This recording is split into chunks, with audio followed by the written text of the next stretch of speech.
I would prefer if we had stayed locked down till like end of April instead of opening and then closing and then kind of not closing, opening up again.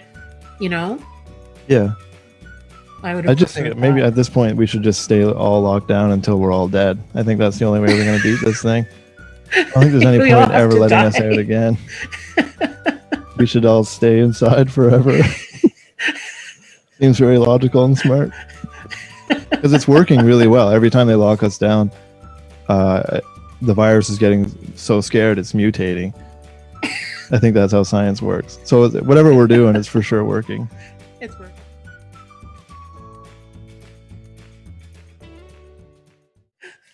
Hi, everyone. Welcome back. This is season 2, episode 41 of Shooting the Breeze. It's also the finale of season 2. And my guest tonight is my good friend, Jeff Nixon. And Jeff is a comic out of Kingston, Ontario. So, hi, Jeff. Thank you for coming. Hello. Thank you for inviting me to this internet chat here on the online. Here on the internet, on the interwebs. Yeah, I think we figured out the audio and visual thing. I don't really know what I'm doing here. I have a microphone though. Yes, you have a microphone. I can hear you perfectly well. Perfect. Yeah. Yes, it's smooth. That's good. Excellent. So, how have you been? How are you? Pretty good. I don't really get up to a whole lot in terms of changing. Like, what do you mean, like through COVID or right now, immediately? Yeah, like in the moment, right now. Pretty good. Not too bad. Cozy. I have a coffee. I'm sitting on my chair. Shackleton? I have a new chair. Shackleton? Yeah, it is Shackleton. I named my chair Shackleton. Smell? It reeks. Yeah. I cannot get the smell out, so I'm just kind of living with it. It's unfortunate because it's in my room too, so it's definitely affecting my dreams, but it is what it is. Yes, I can imagine. Yeah, it's gross. Yeah, that would pose some problems. Yeah, so, and now that it's nice too, I've got the windows open, so the breeze coming in is actually wafting it more. It's circulating it around the room. It is, but if I close the window, then I got the heat on, and then it pulls the stink out that way too. So, but I love this chair, and it's not going anywhere. This is a chair-based podcast, correct? It's a chair-based podcast. Yes, okay. I have a new chair as well. Oh, nice. I was about to ask you. Sorry, I was hogging all the time talking about all my the chair talk. Yeah. As I was thinking this afternoon, I was like thinking about like our interview and everything, and I realized that you are my only friend this is your first time on the show. Everyone else has been on at least twice, or has been on twice, except for you. I was going to ask you about that. What the hell? What do you mean, what the hell? What the hell? Pete's been on twice. Fuck, he's not that interesting. Ashley's been on twice. Yeah. Tom's been on twice. Al's been on twice. Yeah, this is insane. Yeah, you were supposed to be on last season, but something came up for you, and so... Yeah, stuff always comes up for me. Yeah. It's amazing that I have just an hour to speak into this microphone right now. I feel like I should be doing something or I'm neglecting something, but that's okay. You'll find out later. Yeah. So, so I was thinking about that this is the first time you're here. Yeah. And I'm going to ask this question like I don't know you very well. Like for during COVID, like since things have reopened, have you been performing a lot? Have you done any like online shows or anything like that? Like how have you been? Yeah, so I comedy? did one of the online shows, like back in the first lockdown there, just to try it out, and it went exactly as I thought it would for me, which is terribly, because I don't really ever just do my jokes. Mm-hmm. Like I'll usually do a couple of jokes and then I'll fuck around with the crowd, but with there being no crowd, it's just kind of looking at the screen and making fun of people's shirts, and wasn't that great.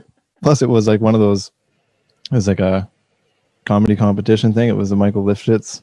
Oh yes, I've done that. And then I think I won my first round, and then I went up against like a really good, like an actual comedian, that Matt Carter fella, and he just easily destroyed me. So it was very upsetting, and I vowed to never do that again. And then as for real life spots in the real world, yeah, I'm doing like a normal amount, I guess, for living in Kingston. Okay. like once or Okay. twice a month at the club, and then Al runs a bunch of shows there. Some of them are Yeah. starting to come back now, but yeah. Mm-hmm. Yeah. Because is Kingston, are you guys under? Because in Ottawa we went into red, and then Yeah. like some things can be gray or whatever, but overall we're in red. Are you guys in red as well? Or I think your restrictions are a little less strict right now than Yeah, I ours. truly don't know what we're in, just because my views on the COVID thing are a little different than most. I don't care about it. I don't let it affect my life really, other than getting reminded to put a thing on my face when I go into places. Like I just go and hang out and live my life normally and work still. But I think we're in whatever zone allows. Like you can go in and eat places and stuff. Okay. And the comedy club's open, of course, so maximum of 50 people. Okay. So I don't know. I truly don't know what zone it is. I stopped checking like 2 weeks into the pandemic. I stopped caring about it You completely. checked out. Yeah. Because what time is last call? I think it's 10. Oh, okay. Yeah. See, for us it's 9. And you're in what And you have to color be again? out. Pardon me? And what color zone are you guys again? I think we're in red now. All right, so we're But the thing is, we were whatever in color is 1 orange. hour better than red. Because Blue. like when we came out of the Christmas one, like in mid-February, I think we were in orange, which is I think what we were at before the Christmas lockdown. And yeah, I think it was like maximum 50 inside. Yeah. Last call was at 9, and like the establishment, you had to be out by Right. 10. Brutal. You know, and then I think whenever they put us into red, and it would have meant that places had a maximum of 10 people inside, and Right. so the clubs were like canceling their shows, and then the next day they're like, no, you can do 50. Yeah. You know, but places had already canceled stuff, and That's just yeah, and bananas. some places still stayed closed until they knew for sure. Like Yeah. Yuck Yuck stayed closed until they knew, okay, like what are we allowed to do, sort of thing. And I think they only reopened like late last week. Oh, okay. Yeah. Because you were just up there, right? Yeah, yesterday. Yeah, I got that's a sweet. spot. Yeah. They asked me for Saturday, but I already had commitments that day, and I was like, I can do Sunday if that extends to then. And they said sure. So I did. I got to do a spot yesterday. Oh, that's sweet. Lucky you. Yeah. I'm not They're only jealous at the all. thing is, it was at the new location. Yeah. Like the temporary one? Yeah, the temporary one, which is down the street from Absolute here. Okay. It's on the water. It's a nice venue. Yeah. It's big. It's really big. Like cavernous. It's like a reception hall. Oh, sweet. Yeah, it's very nice. It's very nice. And is it good for doing shows in, or is it? Well, I've been okay with doing shows there. I think it's just that we're used to the old Yuck Yucks, like in the basement, and Yeah. you know, it's small, dark and very cozy, so and this is very cavernous and big. But like I eat last my ass night there every fucking time. Every time I've gone to. One time I did okay at the Yuck Yucks in Ottawa, and this really? was like 7 or 8 years ago, so it doesn't even count. I don't know what it is. The second I walk down those stairs, I'm like, oh yeah, I'm gonna bomb hard. I could be in my head super ready, and then the second I get there, I just eat my shit. Oh no! There's just some places like no, that. I've always done well there. I've always done well there. Yeah, that's sweet. That's a good place to do well. I'd rather do well there than at some fucking pub, you know. But it's just not working out that way for me, apparently. Because I know last night there were only, I think, six audience members. No, really? Like it was tiny, and then there were, I think we were like 12 or 13 total, like including staff and comics. Right. But they were like, the thing is, they were fun. Yeah. Like they were into it. They were laughing. You know, so it didn't feel like a tiny little group. You know, like that's good. were really into it. So it was fun. That's fun, sweet. You know. Can't wait to when everything ends and there's just like 150 people again. I know. Like are you going to feel, because like the performing behind plexiglass is weird because it's like with the reflection and all of that stuff. Like, how are you going to be okay at first when, like, if it gets to that point where things are back to normal, where there's no plexiglass and people are up, you know, if you trip, you're going to take someone out Oh yeah. on the table? Yeah, I can't wait. That's preferable by a mile. The If you walk plexiglass too thing fast, you kick sucks. someone's beer across the room. Yeah, no, I get like not being able to see even like the sometimes in the front row, depending where you are with the plexiglass. It's just so strange just to see people's legs only. Like, you don't know. Because for me, and then anyways, like four of your reflections all around you. Yeah, like I've been able to kind of get past the reflection part, and I just try to stare at someone. But I'm very unlucky because I always find the person that hates me the most. And then that's like one thing you're not supposed to do is dwell on that person. But like, I know there's people out there, I can hear laughter, but I can't find them. Yeah. You know? Yeah. So I'm just honing in on the person that hates me the most, which maybe it's everybody. Maybe no one likes me. I don't know. But yeah, I would like to see the glass removed, I guess is. Yeah. Because I find it also cuts, like you can't hear as well either. Like on top of not being able to see, it cuts your hearing as well. Oh, like from feedback from the crowd? Yeah. Yeah. Yeah, like you can hear laughter, but it's muted. Because I think the first time I performed was in Kingston, and that was the first time I was behind the glass and everything. And I remember thinking, oh, they weren't laughing, or they didn't enjoy me, sort of thing. Yeah. But I record all my sets. I always record when I'm out. And so when I listened to it later, I was like, oh, they were laughing, but it cut it down like so much. And I didn't think that would happen because it's not like you're sealed in the box. You know what I mean? Yeah. Like there's the bottom and the sides, and it's not like a full, it's like say 3 panels or something with space in the middle. So I didn't think it would lose that much sound. Yeah, you really do lose quite a bit of sound on it. Like it's just, the whole fucking thing sucks. But yeah, won't be too much longer. I think it'll be over sometime in the summer. I hope so. I think people are over it by now. Yeah, I always think that people, like who or whatever organization that says we're in a pandemic, like whatever medical thing, I think they knew that we'd be locked up for at least a year, but they didn't tell us because people would have gone stark raving mad. Oh yeah, 100%. Like if last year they said, okay, we got to go into quarantine for a year. Yeah, that just wouldn't happen. People would definitely say no to that. Yeah, there'd be like revolts and like people would be like boiling no, frog absolutely thing, right? not. Yeah. Mm-hmm. Yeah. So giving us little breaks and stuff, I don't know. Yeah. Thank you, Daddy Government, for some breaks. Thank you. Oh, I'm so glad and blessed. Such a fucking joke. But I know for myself, for this last one, this number 3 that we just got out of, I would prefer if we had stayed locked down till like end of April instead of opening and then closing and then kind of not closing, opening up again, Yeah. I just think maybe at this point we should just stay all locked down until we're all dead. I think that's the only way we're going to beat this thing. I don't think there's any point ever letting us out again. We should all stay inside forever. Seems very logical and smart.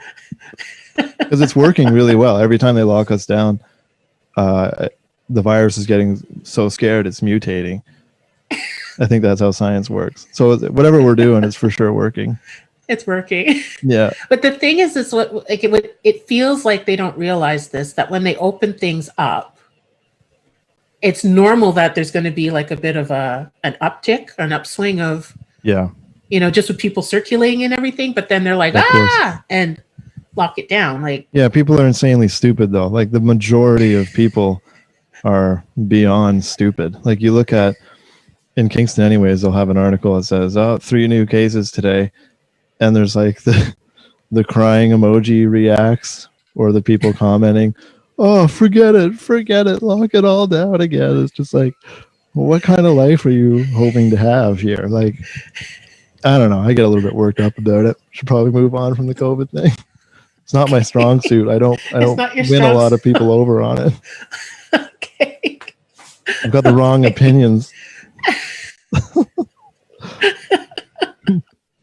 George is staring at me in the background too. I made one of my bits based on like your activities on the I was seeing on like Facebook and Instagram along with other people with the woods. Because there was a time where you were like in the woods like all fucking time. Oh, I fucking love the woods. Yeah, I like your bit about it too, but it's like I see no problem with the woods. It's the best. It's supposed to be scary. You're supposed to feel like you're gonna die in there. It's the whole point of going. That's why I go in there, anyways. I'm not going in there for a leisurely stroll. I see these people bring their kids in there, and I'm like, "What are you thinking? There's animals in here, big ones." I don't go for that. I try to bring my kids for walks in the woods, and they hate it. They hate it so much. Yeah, they hate it a lot. So we go often. Got to toughen them up. Yeah. There was one where you're tormenting your daughter, right? Asking her if there was some monster here, and her face was just like. Yeah, they're at that sweet age, both of them, where they're terrified of monsters. They're pretty sure they're real. They're always talking to each other about this monster, siren head or something, which they showed me a video on YouTube of this siren head thing, and it's basically like an antenna creature. Okay. So if we're driving around, I'll like look for antennas, and I'll just like hit the brakes a little bit. Not enough where the kids go flying, everyone relax, but like I do pump the brakes a bit, and I start screaming at the top of my lungs like, "Holy fuck, children, it's siren head. Oh no, daddy can't protect you. He's going to eat me first." And we have a real fun time with that. They're screaming and banging on the windows to get out. Yes, I'm beeping the horn loudly. Oh my God. Yeah, they love that stuff. I'm sure. They love Hope it. You've saved up for therapy. Whatever. Whatever. If it's not a siren head trauma, it's going to be something else real, you know? It's true. It's up to them to sort out. But they're super cute. They're super cute. And there was one where I was dying. I think you posted it on Facebook where your son was holding like a dartboard. Oh yeah, right in front of his face. Yeah, he's a genius. And then his sister was she's ready throwing the darts. Yeah, because I was just teaching them how to throw because they really sucked at it. And they both got pretty good arms on them now, but they're not very good at holding the dartboards away from their face. But they'll learn. I mean, they're going to have to. Yeah, right? a dart between the eyes. Yeah, they're like little nubby. They're nubs. They're not points. Okay. Yeah. Because I was in the era of, I was a kid in the era of lawn darts when those were allowed. And so it's what like was that? I never understood that. So do you literally just throw them up in the air and run away? Yeah, from you them? throw them in the yard. It's, okay. Like instead of a sense. bullseye being like on the ground, on the wall, it's like you're throwing it for length. Okay. And they were pretty. It looks like a regular dart, but it's gigantic. That's hilarious. Like this giant needle. I remember I dropped one and it went into my foot. Oh shit. Yeah, into the top of my foot. So you guys were just getting like fucked up by these constantly? I got shot by a BB gun in the hip. Yeah. My friend's brother shot me. He purpose? says by accident. I still think it's on purpose. Yeah. Yeah, it got me right in the hip. Ouch. And then what else? Yeah. Have you ever taken an arrow from a bow and arrow before? No. I have. You have? Yeah, again, just like a nubby one that you get from like Canadian Tire. But still. It was terrifying. It was kind of cool. Like now when I watch like Braveheart or Gladiator or something with the scenes when the arrows are coming and they're all like cowering, they're correct to cower. Like it's terrifying. Because the like thing is, it's coming at you pretty fast. Yeah, they are pretty quick. They come down in a hurry. And it's meant to impale. Yeah. You know? It's not meant to bounce off you. It's meant to no.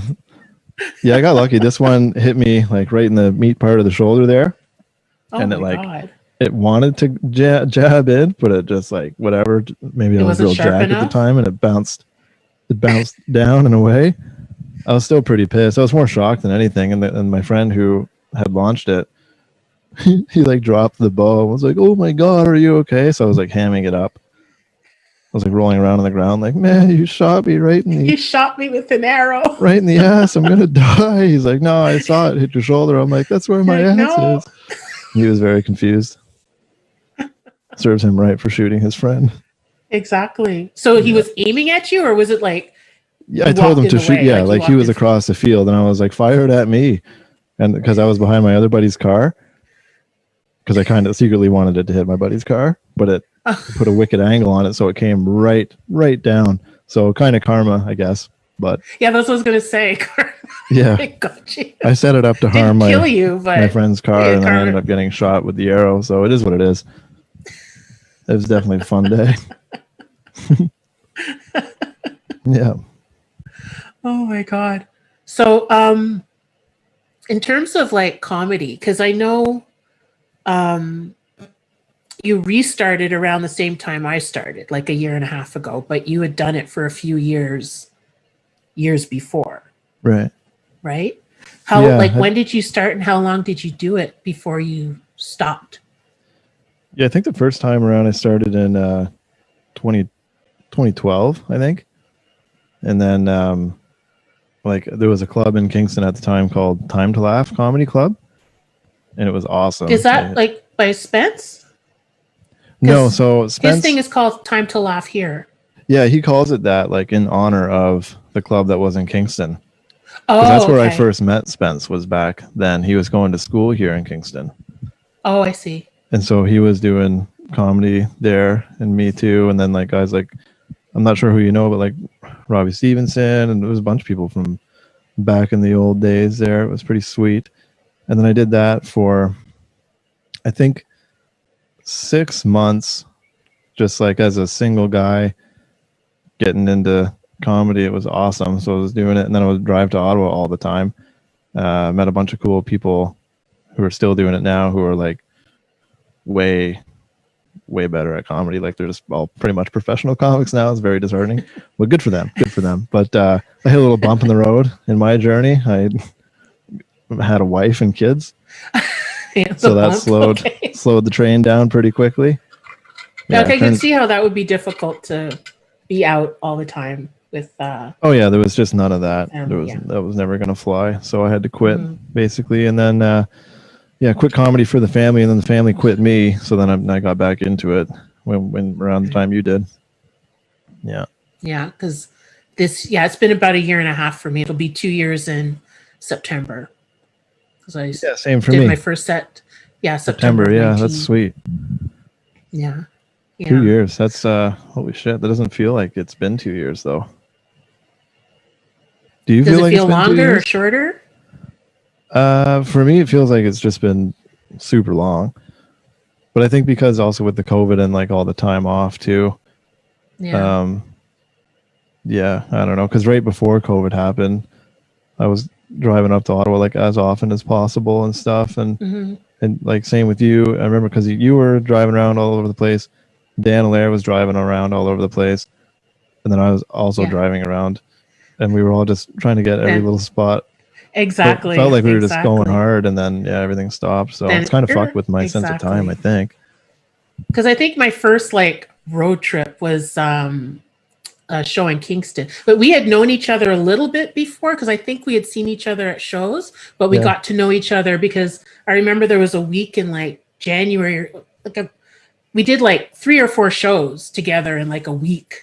Right. We were on all the same shows, and I think that's when we became friends and we got to know each other. Yeah. Can't remember. Were those I was driving all over the place. Were those in Kingston mostly? No, there was one in Kingston. There was the one at was run by Kelleher. Connor, is that his name? Oh yeah, the grad club. The grad club. Yeah.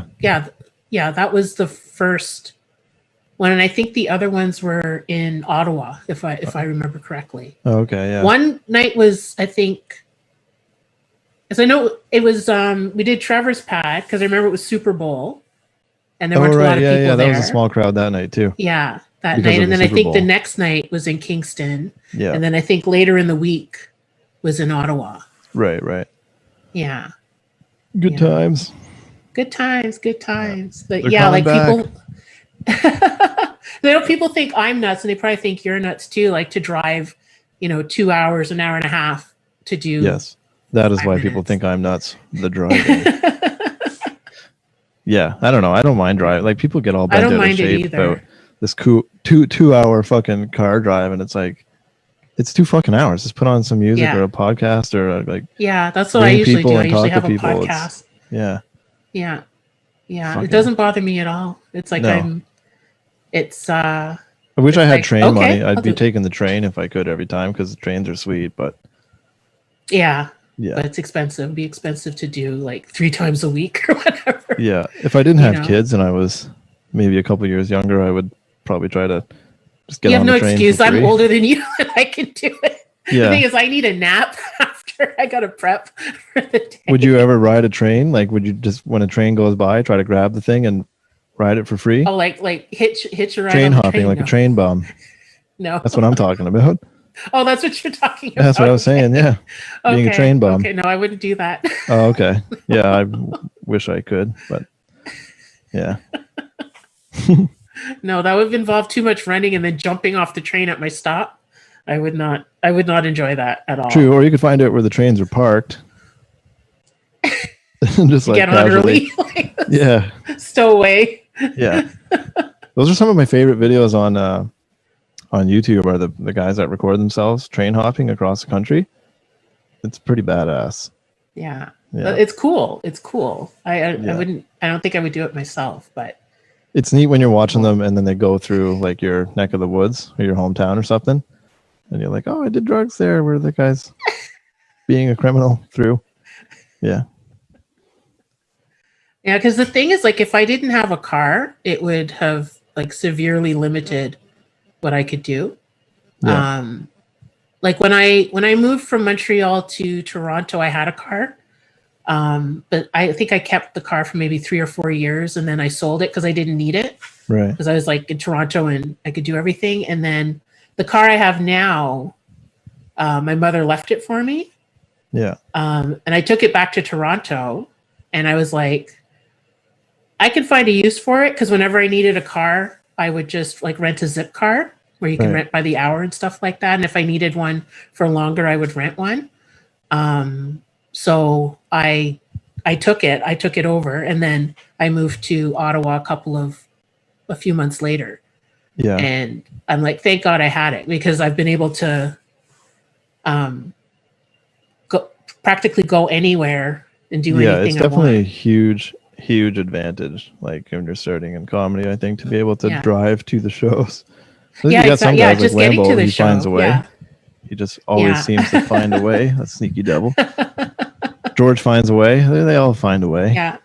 Yeah. Yeah. I've driven them a couple of times. Yeah, same here. I didn't realize the one time that George lived outside of Ottawa. Yeah. He lives about 30 minutes outside. Yeah, that was fun. I Yeah, remember he lives east. we did the Comedy Nest in Montreal, George and I. Yeah. And I drove from here, Kingston, up to Ottawa, or wherever the fuck he lives on the other side of it, and then down to Montreal. And then he killed, and I sucked because the whole drive from picking him up to Montreal, he's just going over his shit like out loud. So I couldn't even think about going over mine because I was just like because listening you're to his driving set. too. And like 40 minutes into it, all I could think was like, fuck, this guy's going to kill. Like this is getting tighter and tighter. So he killed. I sucked. And then I had to drive him home. It was pretty sweet. Because he won that competition. Oh yeah, Right? easily. That time? Yeah. He Yeah, absolutely I won it too when I went. destroyed. It's sweet. Yeah, you won it too, eh? Yeah, I won it too when That's I sweet. went. Did you go back the following week? Because you get to go back. No, I right? didn't go back the following week because I was booked on Trevor's pad. But I think I went. I went like 2 or 3 weeks after that. Yeah. Yeah, if I That's had been cool. booked, yeah. Fun spot, eh? Yeah. Yeah. Oh yeah. And the thing is, like, I used to, like, I grew up in Montreal, and the Comedy Nest used to be, I can't remember what street it was on, but it was downtown. Like Right. it was a different thing. And then when they renovated the Forum and they opened up, I don't know what it's called now, Bell Center, Molson Center. Yeah. And they opened the new arena, and they made the Forum into like the mall or the multiplex that it is. Yep. It moved there, and so I'd gone to see shows there a few times, Yeah. and like I was excited to go back because I was like, oh, I went here as a kid and I loved it, and I can't believe I'm going to be performing there and everything. Right. So it was a pretty cool moment. Yeah, that's good. Yeah, that's kind of cool that you got to go back there and do that. Yeah. I think if my hometown opened up a comedy club, it would be bizarre because it's on an island and there's only like 100 people that live there. An island? Yeah, I grew up on an island. And so if they opened up a comedy club and I tried to go back there for nostalgia, it would be very disappointing. I don't think anyone would be there. Just you on the island. Yeah, exactly. Well, it's been overrun. What island? Amherst Island. Where is that? It is, so Kingston, there's like Wolf Island. Yes, I've heard of that. There's a smaller one beside it. And I grew up on that one. Oh, yeah. Okay. That's why I'm strange. I grew up on an island. All alone. On an island. Just kidding, with my family or whatever, but yeah.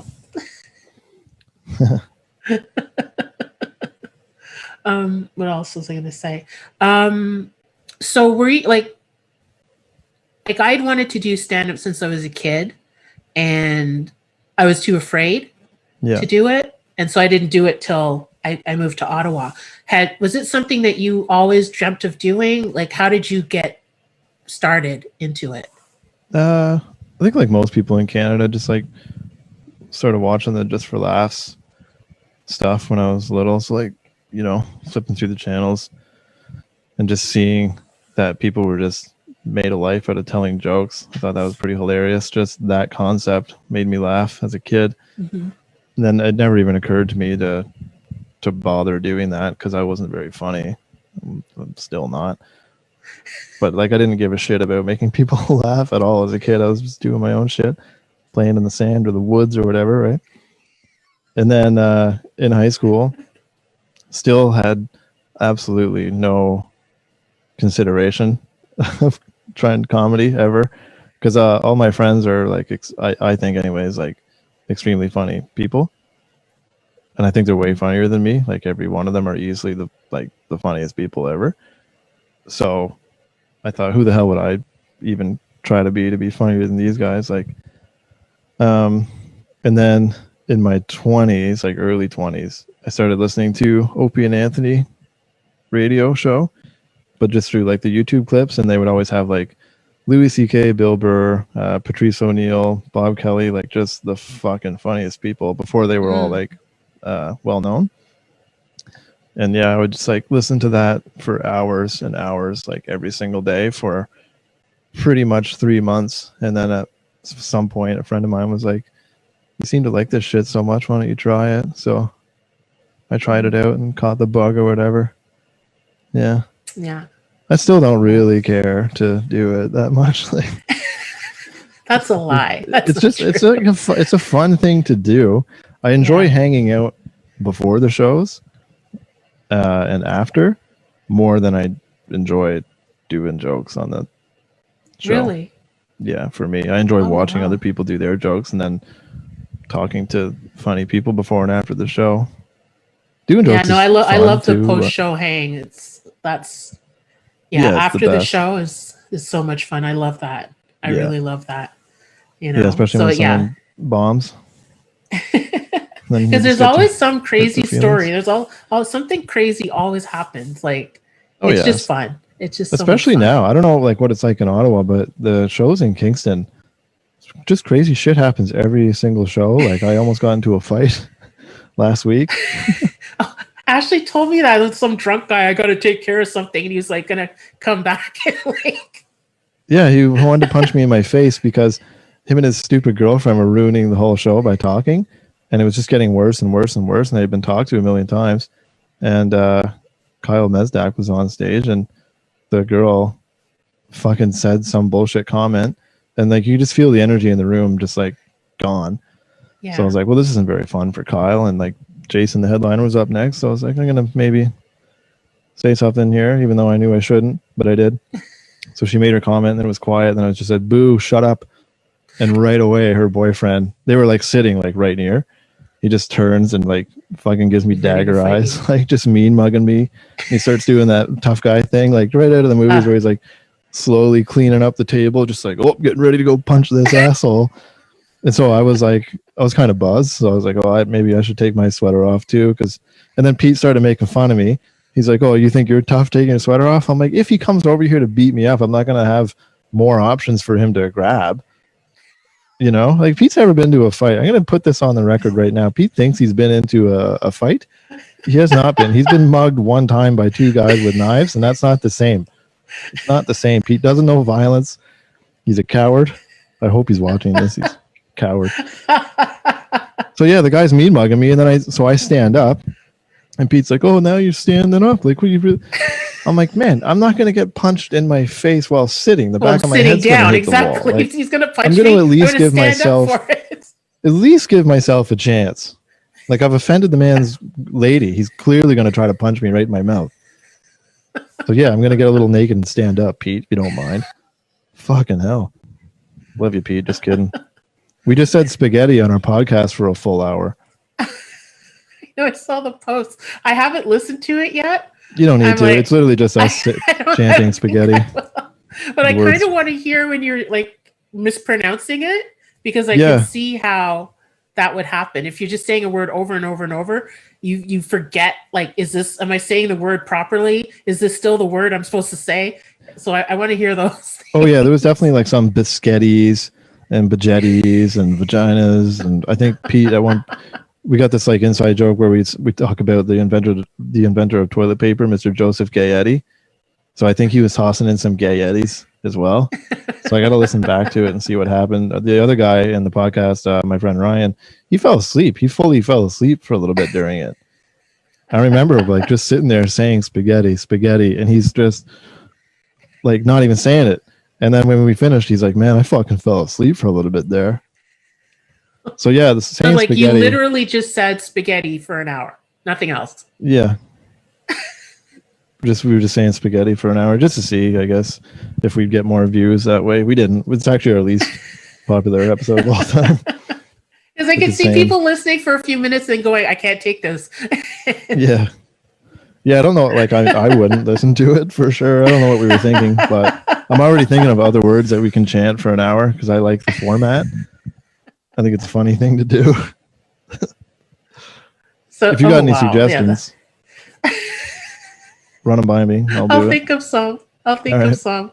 But yeah, nothing that's controversial. Crazy, we keep it clean over there. Keep it clean, okay. Yeah, we don't get crazy. You don't get nuts. Yeah, because I haven't listened to I haven't listened to the spaghetti episode, and then there was one where you were interviewing somebody. I can't think of the name right now. I haven't listened to those Derek two or yet. Lars. Yeah. I listened to the Derek one. So I'm behind by 2. But I've listened to all of them. Yeah. Well, that's crazy. You must be one of the 3 people that listen. But half the time I'm like, ew. Yeah, they're pretty gross. Pete's always has really yucky stories about poo-poo and pee-pee. And I keep trying to tell him that we're trying to do like an intellectual podcast, and he's not having it. So he's like, no. Yeah. He's wild. Because you guys started that was it January started or February? I think January. Yeah, end of January. Okay. Yeah. Good. Just something to do, right? Like, tell people what it's called. Oh, it's called What Else Is Good. Don't check it out. Like, don't even. Do not that's Pete's catchphrase. It is, yeah. So it is Pete's catchphrase. He goes on stage and he talks about the sales at the place he works, Adidas. And it just seemed to always have sales. He's never lying, and there's always sales. It's kind of always, there's always a good sale or something happening. And then the other big part of his stand-up, aside from never preparing or anything, is just asking or not even really asking the crowd. He's just, when he's thinking of what to invent next up there, he goes, what else is good? And it's so fucking funny. It makes me laugh anyways every time. He's so makes me laugh funny. Too. Pete. He's the man. Forget all that shit I said earlier about him being a coward and stuff. He's a good guy. I've changed my mind. Just kidding. He's both. He's both. Oh my God. What has been your favorite part of doing stand-up so far? Favorite part of doing stand-up? The odd time when I do good, I enjoy that. That's fun. Probably like my most favorite like memory or whatever from doing it. Yeah, anything like something really positive or something when you think back, you're like that was good. That was a good time or something. Okay, yeah. So like the first time around when I was doing it back in like 2012, 2013, at the Time to Laugh Comedy Club in Kingston, they had a comedy competition thing, and I won it. But why it's crazy that I won it is because I was blackout drunk. Like I do not remember this night at all. And my now ex-wife, like at the time, she said I just made fun of some guy's shirt in the front row. And I didn't believe her. I'm like, I don't think that's true. But like I had the money in my pocket, like I had the check or whatever. So I'm like, well, I must have actually won. And then I got a message, like, you know how you can get like messages unsolicited? Yes. On Facebook. I don't know if it's still like yes, that. I've gotten a few. Right. Yeah. You know all about it. So I know all about it. I got a little bit of a different message than the ones. But yeah, it was like the guy's wife was like, thank you so much for just roasting my husband's shirt. I fucking told him not to wear that shirt. And I'm like, ma'am, I don't even remember the fucking shirt. I'm sure it was a great shirt and you're in the wrong. She's like, wow, okay. Well, whatever. I was like, fuck. Yeah, that was fun. Just the whole, I don't know.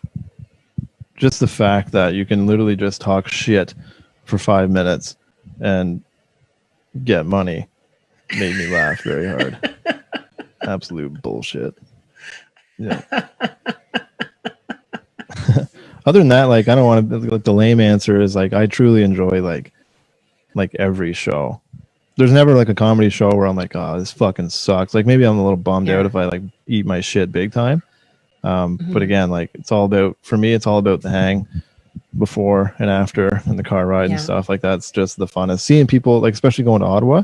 I know, I don't know, maybe not everyone up there now, but most anyways, enough to say hi to.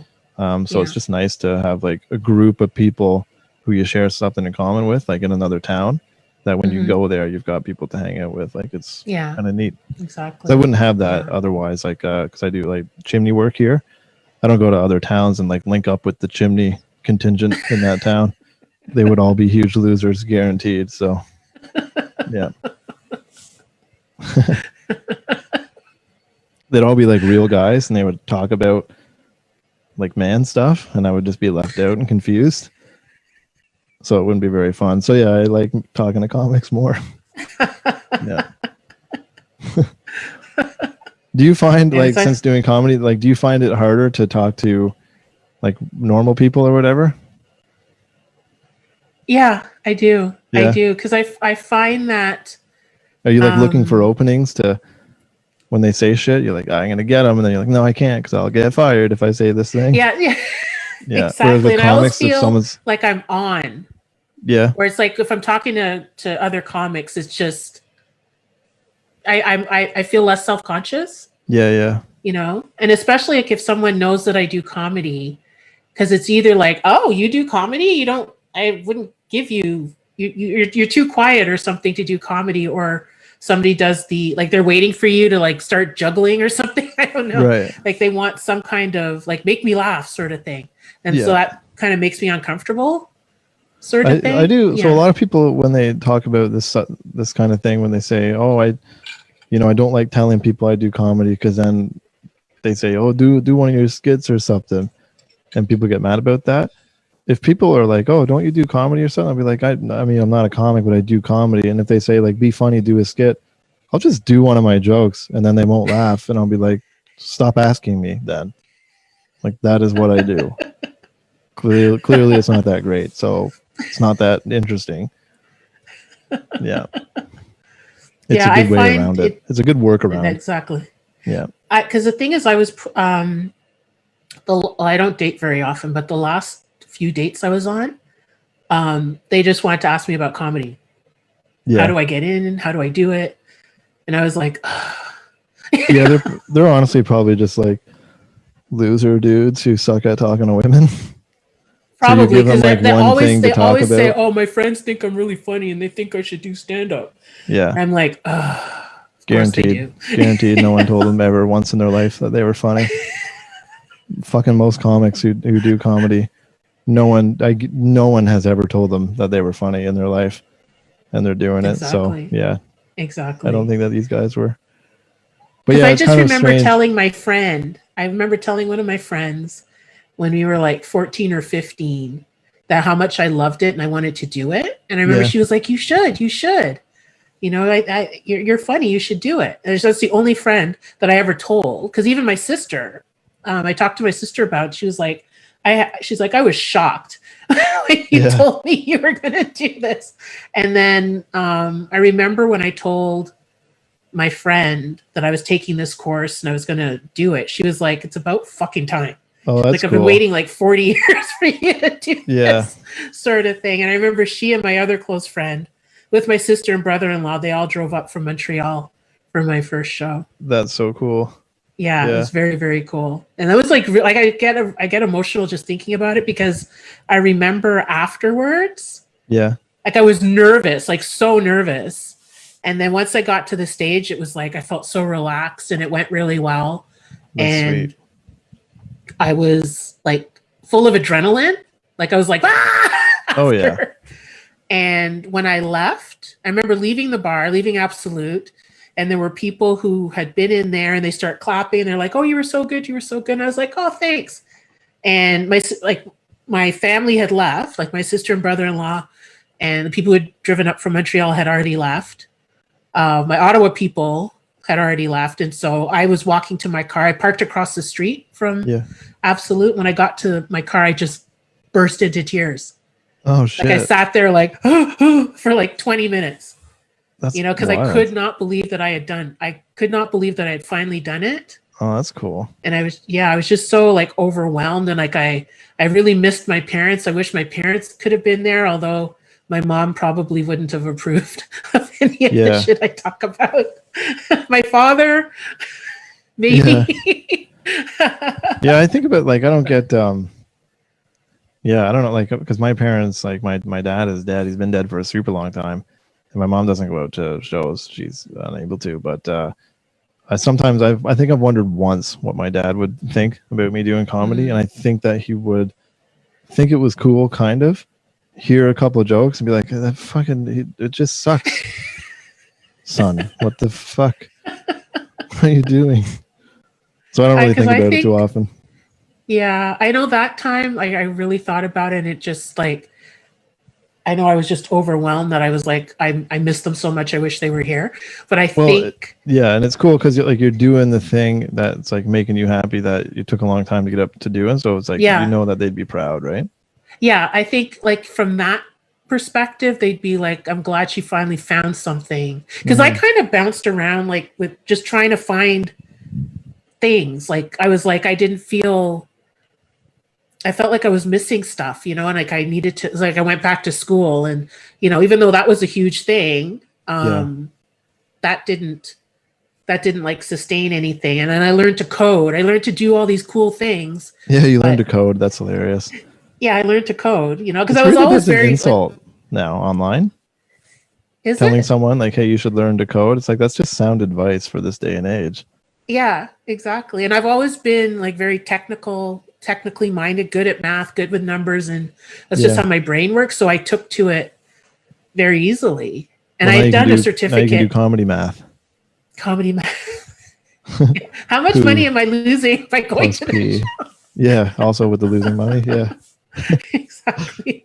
But yeah, so like I bounced around doing things, and I did things that were cool, but it didn't really spark anything in me. I was just sort of going through the motions of stuff. And I know it was because both my parents are gone. And you know that my dad passed, like it'll be 7 years this year. And then my mom passed 2.5 years ago. Yeah. And it was after my mom passed that I was like, there was just like a whole lot of changes. And so it's like, like a relationship ended. My mom died. I got this new job. I was going to move. Like all of these things happened. And then like my best friend passed away once I had already moved here, and I shaved my head, like all kinds of stuff. Yeah. Just, yeah. Cause like when we met, my hair was starting to grow out, but I was down to like skin. Like, yeah, one day I was like, oh, I want to do an undercut. And like, anyway. This went too far. I should had to pull the whole plug thing. Yeah, exactly. So by the time I got it fixed from the hatchet job I had done, I had no hair. Oh shit. That's like a real fear of mine is losing my hair. Yeah, I just cut it all off, and yeah, it was a disaster. It was a little longer than it is now. It was like shoulder length and curly. It was beautiful. I don't know what I was thinking. I think I was just going through some shit. Yeah. And I was at the point where it was like I felt I want to do something. I want to do the things that I've wanted to do, but I didn't because I was concerned about what someone else would think. Oh yeah. So that was a big thing. And it wasn't till I got here and like just all these changes in my life. And I'm like, anything that I almost said scared. And I was about to say scared and afraid. Like anything that would have scared me, or anything that scared me the most had already happened. Yeah, exactly. And I was like, nothing's going to scare me anymore. And so I was like, I want to do the things that and I was like, this is something that's been cropping up every couple of years. And I push it down because I'm like, because I had this fear of like hecklers, that there'd be like a gang of hecklers, like with tomatoes, like ready to pelt shit. Fuck, I wish it was like that. That'd be so sweet. But I was like legitimately scared of that. Like, what if I get up there and nobody laughs? What if I get up there and they yell gross things at me? Yeah. I was really afraid. And then I got to the point where it's like, I'm tired of being afraid. Yeah. And I want to do something that I just want to try the things that I've put off because I was too afraid. And I'm like, thank God. Thank God. Sweet. That's sweet that you finally got there, because some people just live as cowards forever. Yeah. And the thing is, I wasn't really even living. I was just like existing and like, because I always had a good job. Like I always had, things were always like fairly, I won't say easy, but just never had any real major upheavals in my life or anything like that. But I was bored. Yeah, your life could have went one of two ways. It sounds like the beginning of Fight Club, for Christ's sakes. You seen that movie? No. That fucking hot. But I know whatever happens in Fight Club stays in Fight Club. Brad Pitt was in it. And wasn't Edward Norton in there too? Yeah, but Brad's the hot one in it. Yeah. Yeah. That's how I remember it. Yeah, because he had a normal life and he's like, I need to start a Fight Club. My life is so normal. I must fight. Like, I need to tell these jokes. It's a very similar story. Very similar. Yeah. Because the thing, like, I've been thinking about this a lot, and it's like, growing up and like my childhood and like my relationship with my parents and everything was good. Like I was safe, sort of thing. And I think my parents went out of their way to be like attentive and all of those things for me and my sister, because they knew how terrible that they couldn't protect us from the stuff like outside of home. Yeah. Sort of thing. So they made our home life as comfortable and stress-free as possible. Yeah. And I think you're very lucky that way. Yeah, no, I know. I am. And it's unfortunately it's not till like you're grown and or your parents are gone that you understand that. And I know like 2020 was it was then that I realized, like during like the George Floyd and all the protests and all of that stuff, that I realized like, holy shit, my parents protected us from a lot, because a lot of stuff like I never dealt with. Yeah. Even though I was in went to primarily white schools and things like that. Same. You're around white people all the time. I couldn't help it. Like I never felt othered, you know, and it wasn't until like things outside of those protected spaces Yeah. that I was like, oh, I'm different somehow. Or even though I didn't feel different, I knew I was being perceived differently, Right. sort of thing. And so it was, yeah, I'd say like midsummer or something that I was like, shit, like how much they protected us from, Yeah. No, you that's know. sweet. Yeah. I'm trying to do that for my kids, kind of, but at the same time, I want to just prepare them for how shitty Yeah. things are going to be by scaring them in the woods. I'm taking a different approach. Yeah. I'm going to spook them until they're tough. Yeah, because the thing is, like, I know I've been very open with like mental health challenges and things like that. And I know for a lot of people, like their mental health challenges like stem from childhood, like some trauma in childhood and stuff. And I didn't have that, which I'm fortunate. Like I know mine is like chemical and because I haven't had any real I haven't had any real trauma Yeah, sweet. in my life, which I'm grateful for. Yeah. You know, I think I was kind of unprepared because I was so sheltered. Yeah. You know, I was very sheltered.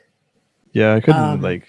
It's weird. Yeah, it's weird that like all the different people that end up getting into comedy, like, because a lot of people are just trauma ridden. Yeah. And so it's interesting when you come across people that are like, my childhood was pretty sweet. You're like, well, that's very surprising. Because I've had trauma, but like outside of the home. Yeah. You know, like my home life was very stable, and you know, like my parents were literally till death do they part. You know. Yeah. Super rare now. Yeah, for sure. And I think that's why nothing's ever worked for me, because I had a really good model. Yeah. Sort of thing. Sometimes shit just doesn't work. I had pretty much the exact opposite with the whole parents being alive and together and stuff, and shit barely works for me. So I think just shit sucks across the board mostly. I think it just doesn't work sometimes. You know. Yeah. Down with shit. The institution. Down with. Oh, I'm just after the spaghetti episode, I got to chant everything. You've got to chant everything. Yeah. Everything's a slogan to me now. Yeah, because I think any trauma that I've had, like, I'm not okay. There were things that happened like as in kids in childhood and stuff like that, but it wasn't. It wasn't. It would say like a one-off sort of thing. Right. It wasn't like a persistent chronic thing, but any trauma it was outside of the home. Oh, okay. That happened, you know, that made me a little. It comes for everyone at some point in life, right? It's true. It's true. As well it should. Yeah. And I think it was last year, a friend of mine from Montreal had posted this. You know, when there was like a whole bunch of like when all the talk about like privilege yes, came up, and I know we had talked about it privately as well. Yeah. And she had put this quiz that she found somewhere, and I remember I did the quiz, and a friend of hers who's a white male did the quiz, and we had the same score. Yeah. We did the same quiz, we had the same score, so it was like we were both privileged. And I can't remember what the number was, but yeah. And I remember he messaged me privately just to be like, "Hey, like I noticed like you're one of her friends, and we got the same score. Like, do you mind if I'm just curious to see like where we differed?" And where I scored high was like all the like stable home, you know, no like abuse, like substance abuse or whatever, you know, parents together, stable, happy sort of thing. And his was like all over the place. But then where his numbers went up and mine went down was like, you know, do the police stop you for no reason? You know? Right. Is your humanity questioned on a daily basis? Right, right. Know? He's like, la la la la la, and I'm like, stop. So it was like a very stark. Yeah. Even though we had the same score, it was like a marked difference, like where I scored high and where he scored high. Where he scored high, I scored low or lower, and vice versa. That's pretty You neat. know, it was interesting. It was a really interesting conversation that we had, you know, because I never thought of it that way. You know, I never looked at it that way because I was like, I know just from my existence and my upbringing and everything that I grew up with privilege. I did. Yeah. A different kind, but I did. Yeah, it's like there's basically, if you're born in Canada, for the most part, obviously there's exceptions to any rule, but you're doing pretty well. Like, of all the countries to be born into, of all the time periods to be born in, this is a pretty good one, you know. So we're all pretty lucky that way. It's all going away now. It's about to get very shitty. Yeah, we've gone back like 6 decades. Oh yeah, we're getting right back to segregation. It's fucking Jim Crow and bonkers. all kinds of bullshit. It's insane. It's that like a lot of the colleges and shit are doing like segregated ceremonies and shit now. It is fucking laughable how stupid this shit is. It is. So we had a good run. It was a nice little decent little period of peace there. Now we forgot how to get along again. So oh yeah, because in like the last 12 months, and I think part of it is we're online a lot more. Yeah. Because we're not going out, we're not really socializing all that much. We're isolated and stuff like that. That people need to find something to complain about or bitch about or get mad about, sort of thing. And I know in the last 12 months, I've been called the N-word twice. That's crazy. You know, and I'd never been called, to my recollection, I got called chocolate bar, chocolate milk and stuff like that when I was a kid, like when I was like 7 or something. But for someone to call me the N-word twice in the last year, and I was like, what the fuck is happening? Yeah, it's you know. And then when you call these people out, they're like, oh, I didn't mean it. Like, how did you mean it then? Like, I just feel like in this day and age, there's no excuse for, you know, making, like, saying a slur and claiming that you didn't know. Like, yeah, well, I mean, especially if you're saying it like at the targeted group, right? Yeah, it's like, how could you not know that's not okay? Yeah, you know. And then you get all like, when you get called out. Like, it's just that baffles my mind, boggles my mind, you know. Yeah, there's a lot of just silliness going on. The isolation stuff isn't helping anyone in terms of how to behave in society. That's going by the wayside pretty quick. It's true. That's why everyone's got to get out into the woods more often. For real, like, get in like the vibration of nature or whatever. So it's more peaceful than the discourse online. Yeah, I know you hate the woods, but it's a lovely spot. I watch too many crime documentaries. That's the thing. I'm like, I'm going to be murdered in the woods by a person or an animal. Bring a gun. Just go pro gun and go for a stroll in the woods. Like gun. Are you pro gun? Or bow and arrow. A lawn dart. Like this. Am I pro gun? I've never held a gun, or I'd say I'm anti-gun. I've never dealt with a gun at all, except when I got shot by a BB gun. But no, like, I don't know gun culture or anything like that. I don't see the reason why, like, a civilian, like someone who's not in the military, to have like an assault rifle. Yeah. I don't see the point of someone having like a machine gun for personal use, you know? Yeah. I don't see the difference between a little handgun and a machine gun. Like, if it's a personal use from a guy that's just not going to shoot people with it, you know? Yeah. Just more bullets of the... Like, I never always feel like I'm going to be shot by my own gun. Like, if I have most a weapon people to do defend myself, I'm going to be killed by it, you know? Yeah. No, that's a bit of a weird question. And shoot me with it. Yeah, sorry. I just never knew if you were pro gun, and for some reason I felt like I needed to know. No, the thing is, I've never been around guns, so I don't.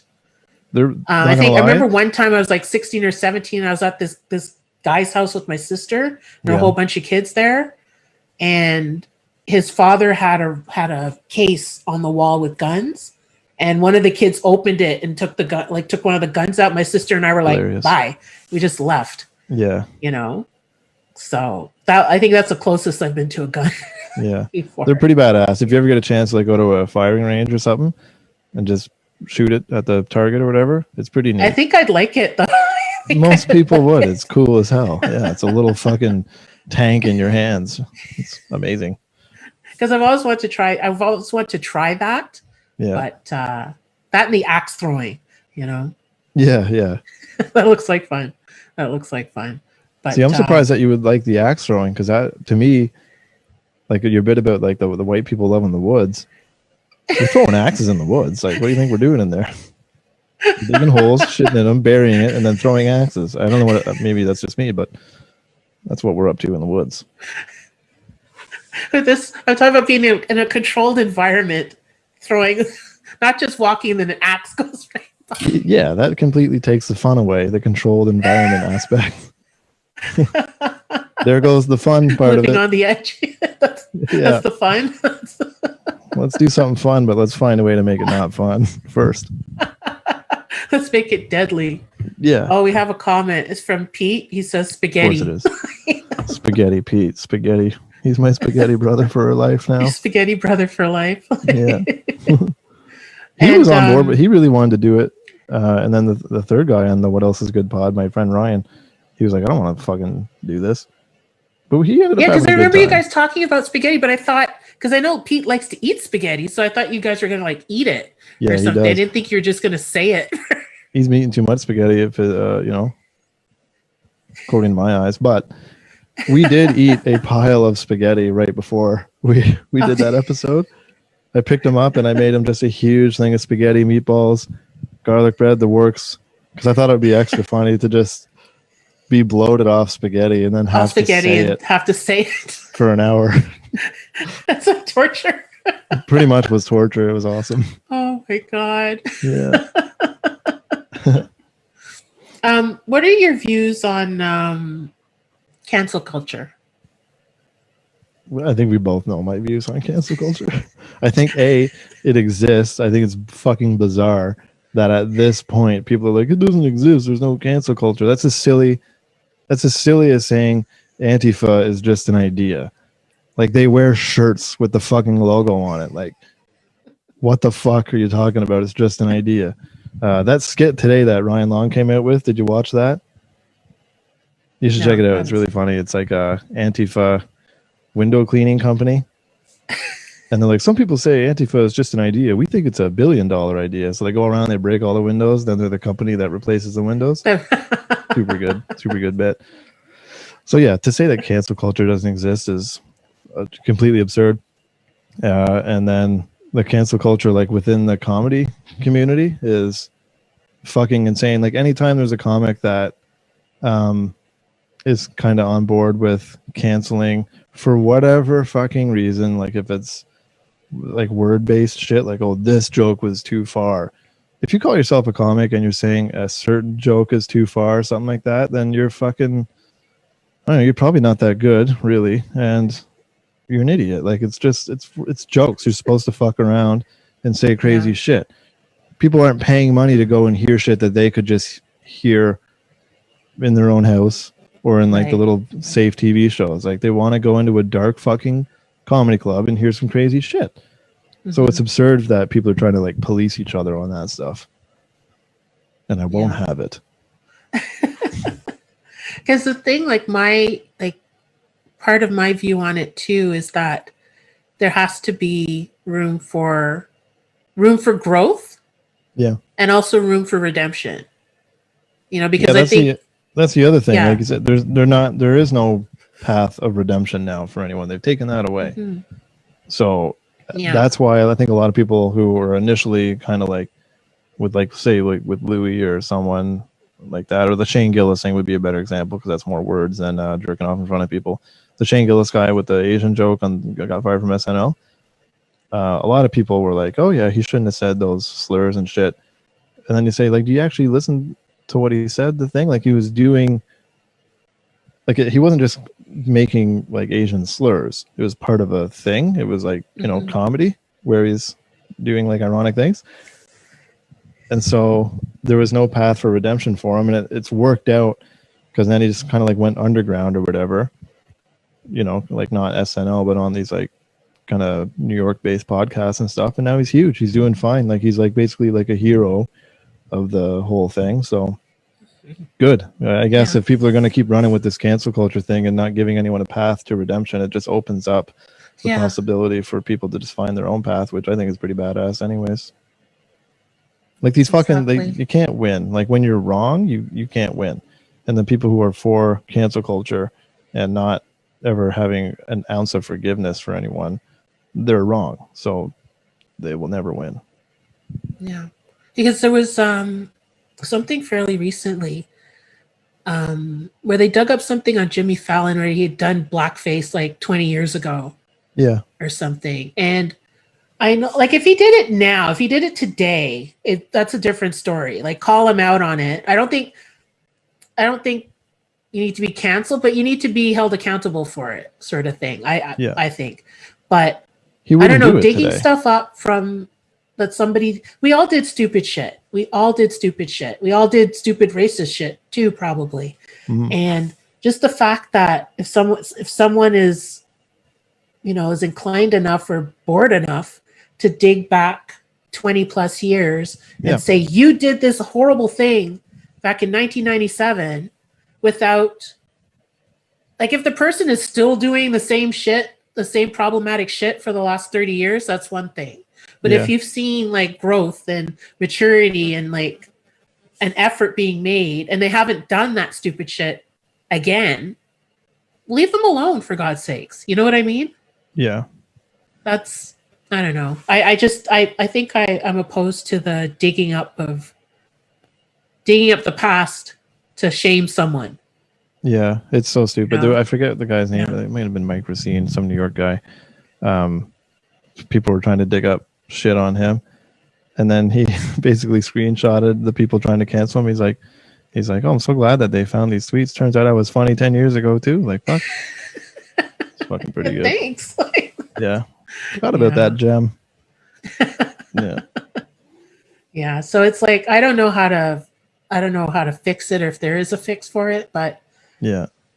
I think the fix is just more and more people just saying fuck this and just not even giving a shit, like giving any kind of energy toward being fearful of it, you know? Like if you say some shit that's like really not controversial and the mob's still coming after you, like you just got to stand your ground. Say like, I do not care that you're offended. Like I just don't care. Or own it. Like I just think, because I find what a lot of people do is if they say something and they're confronted by it, then they start backpedaling. Like, oh, that's not what I meant. That's not what I meant. Yeah, it is what you meant.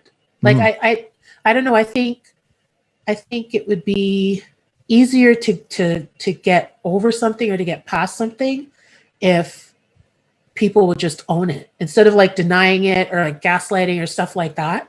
Yeah. It's like, yeah, I said that 10 years ago, or yeah, I said that yesterday. I said it. Yeah. You know what I mean? And yeah.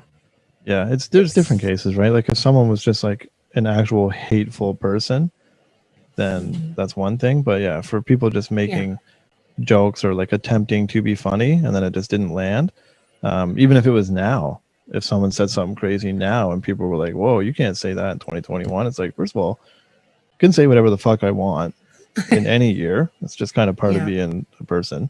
And then you get to decide what you want to say and what you want to apologize for, kind of thing. Yeah, that is, if like it, because I know if I'm going to say something, it's like I'm saying it and I'm going to own the words. Yeah. And if somebody's offended by it or angered by it and they tell me that, yeah, you know, if it's, I don't know, I think because my intent is never to injure. Yeah. You know, it's not to hurt people or to injure people. But if something I said injures someone, I'm not going to feel good about that. You know, I won't feel good about like hurting someone. But I would apologize for hurting them, but I wouldn't apologize for what I said, if that makes any sense. Yeah, I've definitely been there. Like I've got like a cancer joke I do, and it's basically like a true story joke. about like my dad's what he said to me on his deathbed about not getting a tattoo. So I make this stupid joke. It ends up being like a dick sucking joke by the end of it. But I've definitely had people come up after and they're like, "Oh, I didn't really like that one because so and so in my family had cancer." It's like, yeah, did you not hear the joke? Like, my dad had cancer. Like, this guy's cousin had, like, who fucking? It's not about you in the crowd exactly. and your personal experience. Like, no offense, And random that's person the thing. that I People don't take know. everything personally. Like everything is about them. Yeah, so like I'll apologize Like, no, it's not.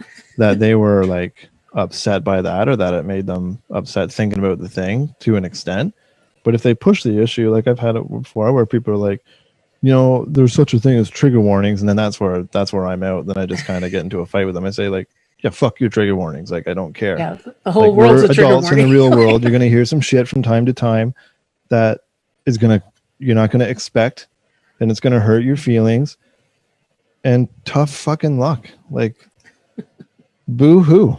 I hear shit I don't like all the time. I don't fucking lose my mind about it. I just move on. Yeah. Yeah. The fuck? Yeah. That's the thing. I'm all mad I know now. it gets crazy. Now you're mad. No, I'm just kidding. I'm totally fine. Now you're all like, I'm just chilling in Shackleton. It does reek here though, badly. Yeah. So do you want to answer some of my dumb questions? Sure, yeah. Oh, more of my dumb questions, I should say. Yeah.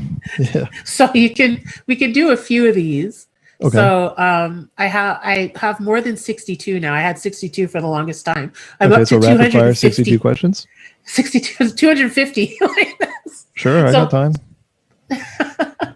So we'll so I'll ask you tell me a number and I'll read the corresponding question for it. Okay, 72. 72. Okay, hold on. Oops. Okay, 72. The question is, what do you like being complimented on?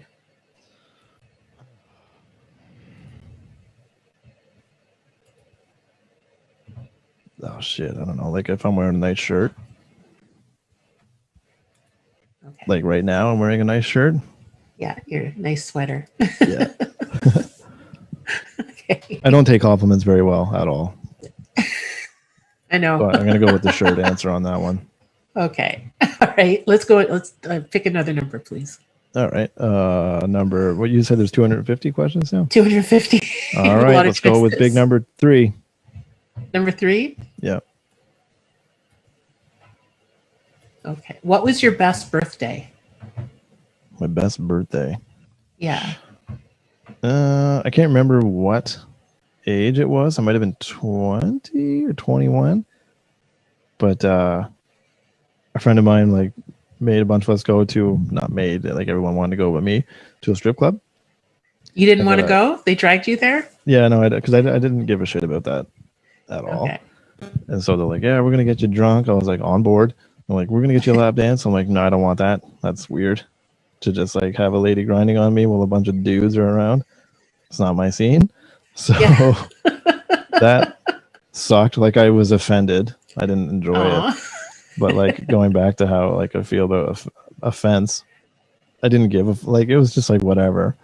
Yeah. And the lady knew the dancer. She was like, they already paid. Like you're not enjoying it, but like I'm just gonna dance. I'm like, all right. Technically it's a rape, but whatever. Hey, you got paid. Sure. Check your privilege, lady. Just raping dudes sitting in chairs. Unbelievable.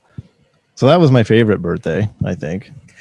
Just because I fucking hated that part so much that it's laughable now. Yeah. I don't do much for my birthdays. Like when you're an adult, like with like kids and stuff, especially as a divorced guy now, like nobody gives a shit about what I'm up to on a given day. Like it's kind of beautiful. I'm very invisible in society now, so I love this time of my life. Yeah. Every day is my birthday. Oh, every day's your birthday. Yeah. Okay. You want to do another one? Sure, yeah, I love questions. Okay. All right. Another number. Oh shit, yeah. 143. 143. Or 146. Totally up to you. 146? Okay. Okay, 146 is, what was the last lie you told or the worst lie you've ever told? Probably the worst one, because I'm not going to remember the last one. I think I dropped like 50 in the last hour. I like lying. Worst lie I ever told. I don't know. I really don't like lying to the kids, but I know like you have to for certain things. Yeah. So like when they ask me about Santa, I gotta say that he's real. Oh. And it bothers me that I have to do that. I can't wait till that shit's over with. I hate it so much because I was so pissed when I found out Santa wasn't real. And my family's not religious, so there was no transition into believing in Jesus. So it's just left. So left with nothing, just a void. Yeah. Yeah. I can't remember how old I was, but I remember I must have been maybe about 8. And I recognized my mother's handwriting on the present. Oh yeah. On the presents. And I remember I asked her, I was like, how come if it's from Santa, why is your writing? Because it said like, say, to Simon from Santa. Mm-hmm. And she said something like, oh, I'm helping Santa or something like that. I was like, that's hilarious. Yeah, 8's probably a good age for it. Yeah. I know that whatever age my oldest finds out is going to be the same year that my youngest finds out, because that was with my sister. Yeah, my sister's younger. Yeah, so my sister, I probably told her. She's 2.5 years younger than me. So if I found out, she found out. You know, it's cool. It's cool to have knowledge over someone. Yeah. And then wield it against them, and then eventually use it to hurt their feelings. It's a good lesson for young kids to learn. It's a good life lesson. Yeah. So fuck the whole Santa thing. Do you have siblings? Yeah, I've got an older brother. An older brother. Yeah. I think I was going to have a younger sister, but they either aborted her or she died. I can't remember. Oh, okay. Yeah. So that's neither here nor there, I guess. I have a younger sister. Nice. Yeah. Did you beat her up a lot? We used to fight when we were little. When we were very young, we were very close. Yeah. And then from about, I don't know, maybe for me, like say from 10 or 11 to like 18, we did not get along. Like we would physically fight. Common. Yeah. And then, but because the thing is like 14 and 16 was like a huge gap. It felt like a huge thing. And now we're very close. Like once we were grown. Yeah. Like we're super close. Well, that's good. Yeah. But yeah, we used to fight. Oh, fuck. My brother and I, we would chase each other with knives, and to the point where I remember running away from him and just making it into my room and then turning around and seeing like the knife blade come through. Jesus. Like, oh, yeah, he was really like going to get me on that one. Oh, yeah. Yeah, when like brothers fight, it gets intense. Yeah. I remember I cut my sister's hair off. Oh, yeah? Was she asleep? Yeah. Nice. No, she was awake. She let me do it. But we were very, very young. I think I was about 5. And I had always had short hair and she always had long hair. Yeah. And I lured her to the basement to play hairdresser because she always wanted to play with me and I didn't want to play with her. Jesus. So I lured her to the basement and said we're going to play hairdresser, not to tell mom. And so I hacked off her hair. And of course she went upstairs and she was like, Mom. And I remember hearing my mother scream. Yeah. And I ran into the furnace room, and if I was smarter, I would have let her find me earlier. Yeah. But I made her look for me, and so she got even more mad. Holy fuck. And I was hiding behind the hot water tank. Oh, nice. And she saw my feet, and then she dragged me out, and I remember getting spanked pretty hard. Yeah, like now that I'm a parent, like honestly, your mom was probably just initially, she probably didn't even care too much about the hair at first. She was just like, my kids were secluded away in the house, and one of them had a sharp instrument and was using it on the other one. That's probably where her anger and shock is coming from. Yeah, and then the hair it's too quiet in here. The hair being cut was probably more of a relief. Yeah, really? Exactly. That I could cut her skin or something. They try to cut her fingers off or something like that. Jesus Christ. Yeah. Because I used to try stuff out on my sister if I didn't want to do it myself. Like my sister said, I don't remember this, that I slashed her hand or her finger with a razor blade. because I want to see how much it would bleed or something. Sure you want to I was like, reveal no. all this on the internet? This could be used against you at some point. But I don't remember doing that. But she says I did, and I'm like, I no, I wouldn't do that. That's what apparently I did. Crazy. Yeah, it's nuts that anyone who grows up with a sibling makes it to adulthood. Yeah, all my friends that have brothers, it's very similar stories. Knives, just near death constantly. It's a fucking war zone. And you posted something because you had asked us all about like your first job or your weirdest job. And I remember I had posted about when I was in London. I was going to school in London, and like being a broke student, I got this job at a farmer's market, and I was a mushroom, and the kids trying to push me over. I was wearing like a stock and then like the cap, and these little kids were on the ground. I see shoes, and like pushing me over. And you had written something about you and your brother with snakes, killing snakes. Yeah, my dad hated snakes over on the island there. So our first job was we would get $1 for every snake that we bashed, and we'd have to prove it. Like you wouldn't even come outside. Like you just stand at the big bay window, and we'd go out and bash a bunch of snakes and like string them over sticks and just like walk them up to the window, and he'd just stand there and like count all the snakes, be like, "Okay, you got 5, good." But yeah, but the creepiest thing about it was we would then go take these snakes across the road into these woods and string them up in this one tree. So by the end of that summer, if you stumbled upon this tree, it would be out of a horror movie, macabre. Just like probably at least 100 dead snakes. Just draped. That would kill me. I am terrified of snakes. That would freaking kill me. Yeah, well, you should hire me. I'll get rid of them. Yeah, I can't even look at a picture of a snake. Really? I can't even look at a picture. Oh my God. Yeah. No, terror. So yeah, if I stumbled on some like tree of dead snakes, that's it. I'm dead. Yeah, it's one of those things where like at the time, I obviously didn't give a shit about it. I didn't find it creepy or strange at all.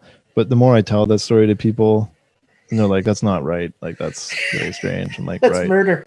Yeah, and I've had nightmares about it where the snake tree factors in. It's like, okay, maybe that's strange. Oh well. Oh my God. Yeah, that's crazy. That's crazy. Yeah. Made a bunch of money though. Bought some stamps with snakes. it. I thought I was going to be a stamp collector as a child. Oh yeah, I used to collect stamps. Yeah, I bought some sweet ones. My parents were trying to talk me out of it. They're like, "You spent a whole summer bashing snakes. You sure you want to get like 50 little stamps?" I'm like, "Yes, please." I lost them like a week after I got them. But it is what it is. Now I don't collect stamps or kill snakes. Let the record show. Kill snakes. Like yeah, that. I'm a different person than when I was 7. I was always been terrified of snakes. Always. Yeah. And I think I know when it's down because we used to go when I was a little, like 6 or 7. We used to go to like a day camp in the summer. Okay. It was like an activity camp, and I remember there was some like fair, some kind of thing going on in the gym where you can go to different stations and see stuff. And I remember at one point, one of the counselors had me on his shoulders. That's how little I was. Yeah. And there was somebody with snakes. And I remember not feeling afraid or anything, didn't want to touch them, but I was like, oh, that's cool. And then at one point I was walking around by myself, and someone had put this older girl, she was probably 9. Yeah. She put a rubber snake on my head. And so I was walking around with this rubber snake, and then somebody poked me and I turned, and this thing fell off my head. It was bouncing, and I remember screaming bloody murder. Awesome. And ever since then, I think that was the moment. That was the moment. Like, are you more terrified of rubber snakes or real snakes? Both. Yeah. It's too realistic looking. I don't like it. I don't mind real snakes. Yeah, anything snaky, like a worm or something. Mm-mm. Yeah. No. Yeah, worms are sweet. Yeah, I just like. So I think it was that moment. Have you ever eaten a worm? I don't think so. Maybe. I used to make mud pies when I was little. Yeah. So probably. I don't think I went like, worms. No, but I'm sure like we used to eat stuff like, Yeah. Yeah, I've eaten rocks. Like we used to eat like the I don't remember what they're called, but they're weeds basically, not dandelions, but they have like a little ball with like little individual leaves. And we used to like eat them. Oh yeah. So I'm sure I must have eaten some kind of insect. Probably ate a bunch of pesticides or lawn poison of some kind. Well, exactly. Probably. The Mr. Weed stuff, you know? Yeah, fuck. Fuck, it sucks. You can't even eat the grass anymore these days. It's bullshit. Because those companies are they're not allowed to exist anymore, right? Like the spraying. I have Do they no still idea. exist? I don't even know what zone I am in during a pandemic, so fuck if I know about the lawn care world. Because I know when I was married, my ex-husband had worked at the corporate office of one of those lawn places where they spray your lawn and you don't get any weeds and your grass is all nice and green. Like a Mr. Weed or Weed Man or whatever. Yeah, I can't remember which one because there were a bunch of them, but he worked for one. I feel like I see those trucks around. So I don't know if they're just like criminals bought them and they're using them for cover for bad deeds or laundering money or something. Yeah, fuck, who knows? But yeah, because I remember he used to work. Yeah, it was like, say the last year we were married or so, he worked for some lawn care company. Yeah. You know. Damn. And I can't even remember the name of it. Yeah. But I thought at some point they were like outlawed or like the pesticides were deemed illegal or something like that. Yeah, I think some of them are outlawed. Okay. The word DEET comes to mind. I have no idea what that word is. But I feel like it's an acronym for something, for some poison. Yeah. Nothing's safe anymore. Nothing's safe. Exactly. Everything will kill us. Everything. Exactly. Everything. Yeah. Do you want to do another question or? Sure. Yeah. 241, please. 241. 241, please. Yes. Let's see. Okay. So 241 is, would you rather be an ugly genius? Shit. What? Sorry, 244. 244. Yeah, my bad. No problem. Okay, so 244 is if you were a flavor, what would you be? What was 241? An ugly genius was the thing. No. Do you want to do that one instead? Yeah. Okay. So the other question was, would you rather be an ugly genius or good looking and stupid? Ooh, that's tough because I am currently both. Jeez. Ugly genius. What could I do if I was an ugly genius? Probably go back and get my high school if I was an ugly genius. And then what's the other one? A good looking idiot? And stupid. Yeah. Good looking and stupid. Yeah, that for sure. I would definitely want to be a good looking idiot. 100%. You know how many doors in life would open miraculously for me? But then you wouldn't know how to walk through them because you're dumb. Yeah, but like just people would carry me through them because I'm hot. That's true. It's funny because no matter how much people try to change society and like societal norms and like get rid of bullying and like body shaming and all of that. Yeah, the Sports Illustrated models are all different now and stuff. It's like that's never ever going to change. It's never going to actually change. So because there's always going to be something that because thousands of years of human evolution. Yeah. They're going to be different things that people are attracted to, but it's still going to be like the common core, something physical. Like, yeah. So always, I would always want to be a hot idiot for sure. That will never change. Not 50 years ago, not today, not in 1,000 years. It's always going to be the play to be a hot idiot for sure. 100%. There's no glory. Well, the thing is, those are like movie tropes in even still today. But say like Marilyn Monroe and people like that, where it was like gorgeous, like hot people, but like not the sharpest tool in the shed, and that was part of the appeal. Yeah. You know? Or like I think that's because it was the ugly genius types like making those movies, like writing the movies. So like now's our chance to get these hot people. Let's still make them hot because we can't do much about that, but let's make them dumb in our Like I'm movies. dumb as rocks. Dumb as a bag of rocks. Yeah, exactly. But I always feel like if you're an ugly genius, like you're probably rich. You probably have a lot of money. Yeah, I don't know. Like I meet a lot of people through like my line of work and stuff, like a lot of smart academic types. Fairly ugly individuals. Wicked smart, super ugly. And they don't seem to be doing well financially because they buy really dumb shit like board games and shit. But like expensive ones that they got to get online. Oh. Right? I don't know. Yeah, I guess there are pros and cons to. They're probably more pros to being hot and stupid than. Yeah. Also, the thing is, if you're more pros to being hot and stupid. Yeah, they say that if you're like the whole Dunning-Kruger effect, right? Like if you're stupid, you don't know that you're stupid. That's why stupid people seem like happier. So if you could be that, but also good looking, like why the fuck wouldn't you want that? What are you gonna do? Yeah, you're in your own little la la la la la. Because the other way, you're ugly, which sucks enough. But then you also gotta know why. Like you know that you're ugly because you're so smart. Yeah. There's no winning if you're an ugly genius. Yeah, because you'll know. You'll know like, exactly what's up. Yeah. I'm smart, but I'm ugly. 100%. Yeah. Versus I'm cute and dumb, or I don't know I'm dumb. I'm just those cute. people seem genuinely everything's so happier. easy. Yeah. Fucking right. Everything's so easy. Yeah. That's the way to do it. If you're only here what for was that? There was a joke. Somebody said this joke that I think it was one of you guys on your podcast saying something like hot women think drugs are free or something like that.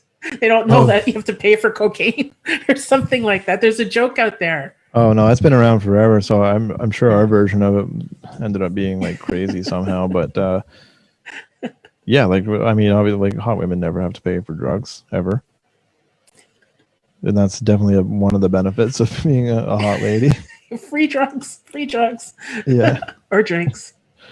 Yeah, for the free drinks thing. Yeah, sometimes drinks. Yeah, I've gotten free drinks. Yeah. So it's not something that happens to me. I never get the free drink. Maybe one day. One day. Yeah. Well, this was a lot of fun. We've gone almost 2 hours. Oh shit! I could keep talking like another 2 hours. Yeah. But we should wrap it up. But thank you so much. Thanks for having me. No problem. Thank you for coming on the show. And is there anything you want to promote or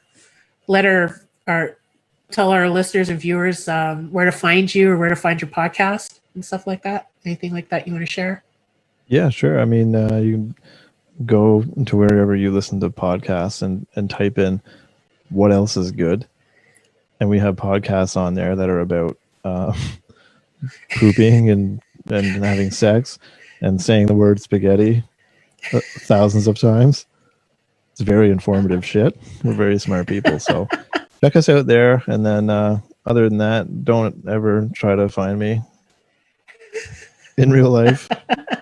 Weirdos.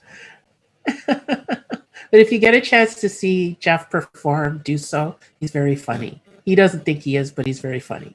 Well, thank you very much. Tee.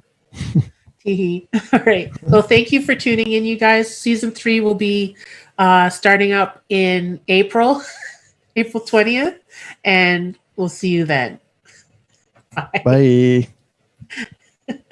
Bye.